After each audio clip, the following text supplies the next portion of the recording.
रजनी मन ही मन सोचने लग जाती है कि वो क्या करे, कैसे अमोदिता को घर जल्द से जल्द बुलाए। तभी उसके दिमाग में न जाने क्या आता है। वो झट से कहती है, हाँ अब मुझे वही करना पड़ेगा उसके साथ भी। कितना सोचो जादू टोना मत करो, पर ये इंसान अपनी हरकतों के कारण करवा ही देते हैं। अब मुझे वही करना पड़ेगा। रजनी अपने कदम आगे बढ़ाते हुए कहती है, आज अमोदिता को पता चल जाएगा कि उसकी माँ क्या चीज है। एक सौदाइन की बात ना मानने का क्या नतीजा होता है। इतना कहते रजनी जल्दी जल्दी अपने कदम कमरे की तरफ बढ़ाने लग जाती है। न जाने रजनी के दिमाग में अमोदिता को लेकर क्या चल रहा था, पर कुछ ऐसा चल रहा था जो वो अमोदिता के साथ नहीं करना चाहती थी, पर मजबूरन करना पड़ रहा था। इस तरफ मेले के अंदर डांस शुरू हो चुके थे। कायर और बिंदु साथ साथ पारंपरिक डांस करने लग गए थे, पर युग अभिमन्यु और कछुए के साथ उदास मुंह लेकर बैठा हुआ था। यामिनी अभी तक नहीं आई थी। इंतजार करते करते तीनों थक गए थे, पर यामिनी के आने का कहीं नामो निशान नहीं था। युग भी उसके आने की उम्मीद छोड़ चुका था। कछुआ उबासी लेते हुए कहता है, यार ये यामिनी आएगी ना? युग कुछ जवाब नहीं देता है। अभिमन्यु समझ जाता है कि युग बहुत अपसेट है, पर उसका हौसला बनाए रखने के लिए वो युग के कंधों पर हाथ रखते हुए कहता है, हाँ आएगी कछुए, यामिनी जरूर आएगी। क्यों, है ना युग? युग कहता कुछ नहीं, बस उदासी के साथ हाँ में अपना सिर हिला देता है। कछुआ फिर कहता है, यार मुझे तो लगता है यामिनी नहीं आने वाली। अगर उसे आना ही होता तो अभी तक आ चुकी होती। एक और बात, कछुए ने इतना ही कहा था कि वो बोलते बोलते चुप हो जाता है। अभिमन्यु समझ जाता है कि कुछ ऐसी बात थी जो कछुआ बोलने से हिचकिचा रहा था। अभिमन्यु जानना चाहता था कछुए के मन में क्या चल रहा है, इसलिए वो उससे पूछ ही लेता है, कौन सी बात, बोल, रुक क्यों गया? कछुआ युग की तरफ देखते हुए कहता है, नहीं रहने दे यार, वरना युग बुरा मान जाएगा। अभिमन्यु कछुए को समझाते हुए कहता है, अरे वो नहीं मानेगा बुरा, मैं हूं ना, तू बस बोल क्या बोलने वाला था तू। जब युग कुछ रिएक्ट नहीं करता तो कछुए के अंदर थोड़ी हिम्मत आ जाती है। वो धीरे धीरे बोलता है, वो यार मैं बोल रहा था कि युग, यामिनी सच में है ना? कछुए की बात सुनकर युग झट से बोल पड़ता है, सच में है ना से तेरा क्या मतलब है? कछुआ हिचकिचाते हुए जवाब देता है, मतलब ये है यामिनी तेरी कोई इमेजिनेशन तो नहीं है? युग गुस्सा करते हुए कहता है, तो ऐसे कैसे बोल रहा है कछुए? कछुआ फटाक से बोल पड़ता है, जैसे उसके पास इस सवाल का जवाब पहले से ही तैयार था। वो इसलिए यार क्योंकि यामिनी को आज तक सिर्फ तूने ही देखा है ना, हमें से किसी ने नहीं देखा, तो बस लगा कहीं तुझे कोई बीमारी तो नहीं है जिसमें वो जो नहीं होता वो भी हमें लगने लग जाता है, वो वाली बीमारी। एक तो यामिनी के ना आने से युग पहले ही गुस्सा था, ऊपर से कछुए के ऐसे सवालों से युग का दिमाग भंना जाता है। युग कछुए पर चीखते हुए कहता है, कछुए तू पागल तो नहीं हो गया है? ये कैसी बातें कर रहे तू? मुझे कोई बीमारी नहीं है, समझा? यामिनी कोई मेरी इमेजिनेशन नहीं है, उसका सच में वजूद है। रुक जा, आती होगी वो। और अगर तुझसे उसका इंतजार नहीं हो रहा हो, भूख लग रही हो, तो जा जाकर खाना खा, पर मेरा दिमाग मत खा। युग को गुस्सा करते हुए देख कछुआ चुप हो जाता है। वैसे अभिमन्यु को भी कछुए की बातें काफी हद तक ठीक लग रही थी, पर वो जानता था अभी युग का दिमाग वैसे ही गर्म है और इस वक्त उससे कुछ भी बोलना बेकार है, इसलिए वो चुप रहना ही बेहतर समझता है। युग, कायर और अभिमन्यु यामिनी के आने का इंतजार ही कर रहे थे कि तभी कछुए का मोबाइल बजने लग जाता है। जब कछुए की नजर उसके मोबाइल की स्क्रीन पर पड़ती है तो वो देखता है कि उसे उसकी माँ का फोन आ रहा था। कछुआ अपना फोन उठाते हुए कहता है, हाँ माँ बोलो, क्या है, क्यों फोन किया? क्या शिट। जैसे जैसे कछुआ फोन पर बातें करते जा रहा था उसकी टेंशन बढ़ती जा रही थी।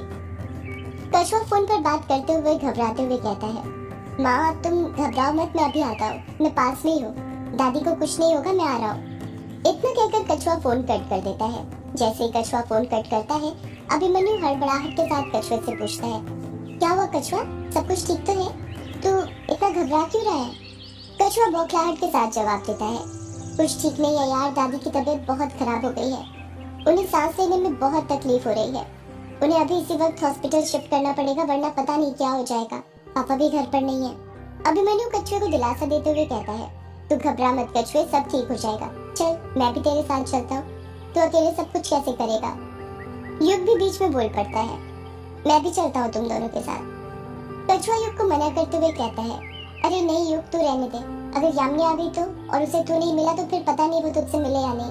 वैसे भी अभिमन्यु चल रहा है ना मेरे साथ, तुझे तो पता है हॉस्पिटल में ज्यादा लोगों को अलाउ नहीं करते हैं। युग कछुए की बात मानते हुए कहता है, ठीक, निकलो तुम दोनों फिर, और यदि मेरी कोई जरूरत पड़े तो बता देना, मैं भी आ जाऊंगा। कछुआ और अभिमन्यु वहां से निकल जाते हैं और युग वहीं पर बैठे बैठे यामिनी के आने का इंतजार करने लग जाता है। इस तरफ हवेली के अंदर रजनी तहखाने के अंदर अकेली बैठी हुई थी। तहखाने में सिर्फ 2 मशाल चल रही थी, जिसका उजाला तहखाने के मध्य भाग में फैला हुआ था। बाकी सब जगह अंधेरा छाया हुआ था। रजनी पालथी मारकर फर्श पर बैठी हुई थी। वहीं पर कुमकुम से एक वृत्त बना हुआ था, जिसके ऊपर एक और बड़ा सा वृत्त बना हुआ था। वृत्त के ऊपर कमल की 10 पत्तियां बनी हुई थी। उन 10 पत्तियों में प्राण शक्ति के नाम लिखे हुए थे, जिसमें क्रमशः प्राण, अपमान, समान, व्यान, उदान, नाग, कुर्मक, क्लिकर, देवदत्त, धनंजय नाम लिखे हुए थे। कमल की पत्तियों के बाहर चतुरस्त्र बना हुआ था। कमल की पत्तियों के एकदम बीचों बीच अमोदिता का दुपट्टा, उसके 2 बाल, रसोई की कालिक, कुम्हार के चाक की मिट्टी, वृक्ष की छाल, सेंधा नमक, हींग, सौंठ, लहसुन रखा हुआ था। रजनी पालथी मारकर वहीं पर बैठी हुई थी। रजनी अमोदिता के बालों को छोड़कर उन सामान को आपस में एक छोटे से पत्थर की मदद से कूट लेती है और उससे एक पुतली बनाती है। वो पुतली एकदम अमोदिता की तरह लग रही थी। रजनी ने उस पुतली को कपड़े भी अमोदिता की तरह ही पहनाए थे। उसका फेस कट सब अमोदिता की तरह था। रजनी अमोदिता के बाल को उस पुतली के बाल की जगह लगाते हुए कहती है, बन गई अमोदिता की पुतली। अब होगा पुतली टोना, वो भी अमोदिता के ऊपर। तूने मेरा कहा नहीं माना ना? अब देख अमोदिता उसका अंजाम। तू कैसे यहाँ पर दौड़े चली आती है। इतना कहकर रजनी अमोदिता की पुतली को उस वृत्त के एकदम बीचों बीच रख देती है। रजनी अपनी आंखें बंद करती है और ध्यान मुद्रा में बैठकर मंत्र पढ़ने लग जाती है। रजनी मंत्र पढ़ते हुए कहती है, जंगल की योगिनी, पाताल के नाग, उठ मेरे वीर, अमोदिता लाओ मेरे पास। जहाँ जहाँ जावे मेरे सही तहा तहा, आव काज भरी नाच भरी, अंतसु नगरी तक नफे तक। एक पुरो मंत्र इसरो बचा, मेरे गुरु का बचन सच, जो न जाए वीर गुरु गोरखनाथ की दुहाई। इतना कहकर रजनी अपनी आंखें खोलती है। रजनी के सामने ही एक तेज धार वाला चाकू रखा था। रजनी उसे उठाती है, उससे अपनी उंगली को काटती है। जैसे ही उसका खून निकलने लग जाता है, वो झट से अपनी खून की बूंदें अमोदिता की पुतली पर छटक देती है। अमोदिता की पुतली पर रजनी के खून की बूंदें जाकर गिर जाती है। रजनी अगला मंत्र पढ़ते हुए कहती है, अमुष्य प्राण इह प्राणा, अमुष्य जीव इह स्थित, अमुष्य सर्वंद्रियानि, अमुष्य वामन प्राणा इहायांतु स्वाहा। रजनी लगातार मंत्र पढ़ना जारी रखती है। इस तरफ मेले में योग यामिनी का इंतजार करते करते थक गया था, पर यामिनी अभी तक नहीं आई थी। योग यामिनी के आने की सारी उम्मीदें खो चुका था, पर तब भी वो वहीं पर बैठा हुआ था। कई बार हमारी जिंदगी में ऐसे मोड़ आते हैं जब हमें पता होता है जिस शख्स का हम इंतजार कर रहे हैं वो नहीं आने वाले, पर फिर भी हम दिल में एक उम्मीद जगाए वहाँ पर बैठे रहते हैं। इस आस से शायद तकदीर की लकीरें बदल जाए और वो आ जाए। और आज युग भी यहाँ पर बैठकर अपनी तकदीर को ही आजमा रहा था। इंतजार करते करते 1 घंटा और बीत जाता है, पर यामिनी अभी भी नहीं आती है। अब तो युग ने भी उसके आने की सारी उम्मीदें छोड़ दी थी, क्योंकि बहुत जल्द डांस खत्म होने वाले थे और पहले दिन का वांगला उत्सव खत्म होने वाला था। अब युग को भी लगने लग गया था कि यामिनी नहीं आने वाली, उसका इंतजार करना बेकार है। इसलिए वो अपनी जगह पर से जाने के लिए उठने लग जाता है। युग बिना कायर और बिंदु को बताए ग्रेवयार्ड कोठी जाने का मन बना लेता है। उन्हें बताकर वो उनका मूड खराब नहीं करना चाहता था, इसीलिए वो अकेले ही अपने कदम बढ़ाने लग जाता है। अभी युग ने 1-2 कदम आगे बढ़ाए ही थे कि उसे लड़की की आवाज सुनाई देती है, युग बाबू, ओ युग बाबू। लड़की की आवाज सुनकर युग रुक जाता है और खुद से कहता है, ये आवाज तो। लड़की की फिर आवाज सुनाई देती है, अरे युग बाबू रुकिए ना, कहाँ जा रहे हैं आप? युग खुद से कहता है, अरे ये आवाज तो यामिनी की है। इतना कहकर युग खुशी खुशी पीछे मुड़ने लग जाता है, पर जब वो पीछे मुड़ता है तो उसे यामिनी कहीं दिखाई नहीं देती है। युग वापस से उदास हो जाता है। युग अपनी नजरें लेफ्ट राइट करते हुए कहता है, अरे यामिनी तो यहाँ पर है ही नहीं, शायद मेरा वहम था। मुझे भी ना पता नहीं ये क्या हो रहा है। ये यामिनी के ख्यालों में कुछ ज्यादा ही खो रहा हूँ मैं, इसका कुछ करना पड़ेगा। ग्रेवयार्ड कोठी जाने के लिए युग वापस से आगे पलटने लग जाता है, पर जैसे ही युग आगे पलटता है उसकी उदासी उसके चेहरे पर से गायब हो जाती है और उसके चेहरे पर एक रौनक आ जाती है। उसका चेहरा सूरज की तरह तेज चमकने लग जाता है। उसके सामने और कोई नहीं, यामिनी खड़ी हुई थी, जिसे देखकर युग खुशी से फूले नहीं समा रहा था। यामिनी किसी परी की तरह खूबसूरत लग रही थी। उसे देखकर युग भूल सा गया था कि वो उस पर गुस्सा था। यामिनी ने अपने बदन पर काले रंग का जेनसन पहना हुआ था, जो कि एक 2 टुकड़े वाला वस्त्र होता है जिसे प्रत्येक कंधे पर पिन किया जाता है। कमर के नीचे वाले हिस्से में यामिनी ने इंकिंग लपेटा हुआ था, जो कि एक शॉल थी। यामिनी ने अपने गले में कानूपत पहना हुआ था, जो कि मूंगे की माला होती है। उसने कान के ऊपर हिस्से में सोने की तरह चमकने वाली गोल्ड बाली पहनी हुई थी, जो कि लट्टी की तरह होती है, जिसे मेघालय में वाह डोंग बोलते हैं। युग यामिनी की खूबसूरती को बस निहारते ही जा रहा था, कुछ बोल ही नहीं पा रहा था।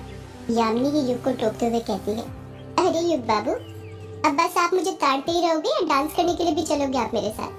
यामिनी की बात सुनकर युग अपने ख्यालों की दुनिया में से बाहर आ जाता है और उसे याद आता है कि वो यामिनी से गुस्सा था उसके लेट आने के कारण। युग कुछ जवाब नहीं देता है, बस अपने हाथ को आजू बाजू बांध लेता है और मुंह फुला लेता है। यामिनी युग का चेहरा देखकर समझ जाती है कि युग उससे नाराज है।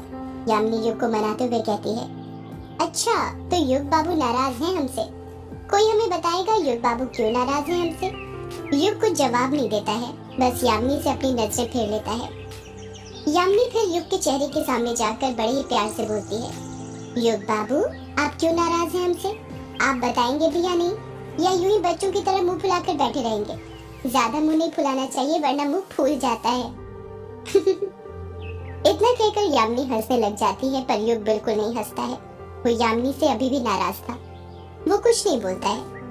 ये क्या है युग बाबू, कुछ तो बोलिए, ऐसे चुप मत बैठिए, आपकी चुप्पी मुझे सता रही है। युग फिर यामिनी से अपनी नजरें फेर लेता है और दूसरी साइड देखने लग जाता है।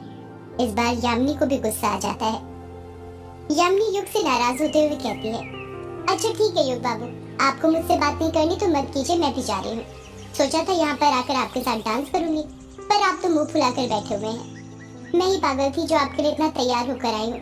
जा रही हूँ मैं, रहिए मुंह फुलाकर। युग को यामिनी के जाने के कदमों की आहट सुनाई देने लग जाती है।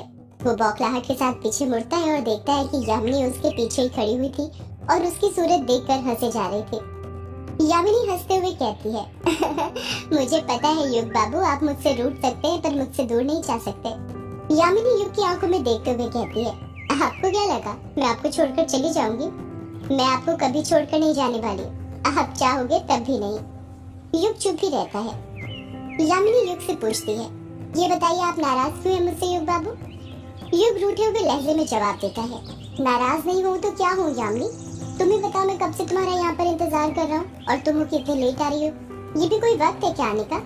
यामिनी युग को समझाते हुए कहती है, युग बाबू मैं क्या करती आप ही बताइए, आपको पता है ना मैं एक मछुआरन हूँ, अपने बाबा का पेट भरना पड़ता है इसलिए पहले सारे काम निपटाए, कल के लिए मछलियाँ पकड़ी, फिर आई हूँ यहाँ पर आपके साथ डांस करने। अच्छा हाँ, अब आप ज्यादा देर मत कीजिए, जल्दी से चलिए डांस करने। हाँ चलो, मैं तुम्हें बिंदु और कायर से भी मिलवा देता हूँ, वो भी यहीं पर है। यामिनी घबराते हुए कहती है, नहीं मुझे उनसे नहीं मिलना। युग हैरानी के साथ पूछता है, पर क्यों यामिनी, तुम मेरे दोस्तों से क्यों नहीं मिलना चाहती? तुम आज तक उनसे कभी नहीं मिली हो। सदियों से है पुराना